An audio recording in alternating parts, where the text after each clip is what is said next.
Any جب گھر واپس آتی تو آگے سے دردانہ خالہ آ جاتی اور غصے سے کہتی کہ آ گئی ہو تم جھنڈے گھاڑ کر۔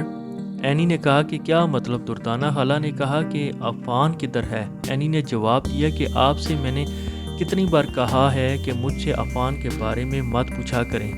دردانہ خالہ نے کہا کہ کیا تم عفان کے ساتھ ریسٹورنٹ میں بیٹھی نہیں تھی؟ مجھے آئمہ نے فون کر کے سب کچھ سچ بتا دیا ہے، آ رہی ہے وہ بھی اور ساتھ میں باجی بھی آ رہی ہے، میں نے ان کو کال کر کے گھر میں بلوایا ہے، آج تمہاری ساری اکڑ نکلواتی ہوں۔ اینی دردانہ خالہ کی یہ بات سن کر پریشان ہو جاتی اور کہتی کہ آئمہ نے کہا تو آپ نے مان لیا۔ پھر اس کے بعد فاخرہ یعنی اینی ساس جی یہ بھی آ جاتی اور کہتی کہ کیا ہوا دردانہ، تم نے اتنی ایمرجنسی میں مجھے کیوں بلوایا ہے؟ خیر تو ہے نا؟ دردانہ نے کہا کہ یہ بات اپنی بہو سے پوچھیں، اور اینی نے کہا کہ پتہ نہیں آئمہ نے ان کو کال کی ہے، میرے بارے میں کیا جھوٹ بولا ہے جبکہ ایسی کوئی بات ہی نہیں۔ پھر دردانہ نے کہا کہ میری بیٹی کبھی جھوٹ نہیں بولتی۔ فاخرہ نے کہا کہ آپس میں لڑتی رہیں گی یا مجھے بھی کچھ بتائیں گی؟ پھر اس کے بعد آئمہ بھی آ جاتی اور کہتی کہ میں بتاتی ہوں، میں نے آج اینی اور عفان کو ریسٹورنٹ میں بیٹھے آپس میں خوش مزاج باتیں کرتے ہوئے دیکھا ہے۔ اینی نے آئمہ کو جواب دیا کہ آئمہ تمہیں جھوٹ بولتے ہوئے ذرا بھی شرم نہیں آئی؟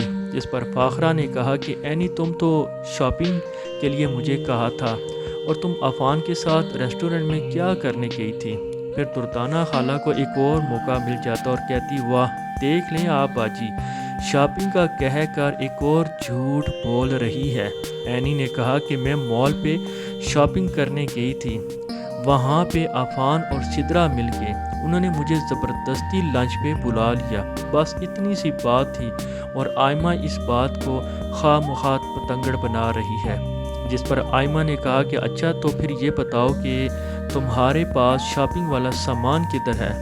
پھر اسی کے ساتھ ہی عفان بھی آ جاتا اور کافی غصے میں کہتا کہ مجھے یقین تھا کہ آئمہ نے ضرور کوئی مسئلہ کھڑا کر دیا ہوگا، آئمہ نے مجھے اور سدرا کو ریسٹورنٹ میں ایک ساتھ دیکھ لیا ہوگا اور اس نے ضرور گھر پہ کال کی ہوگی۔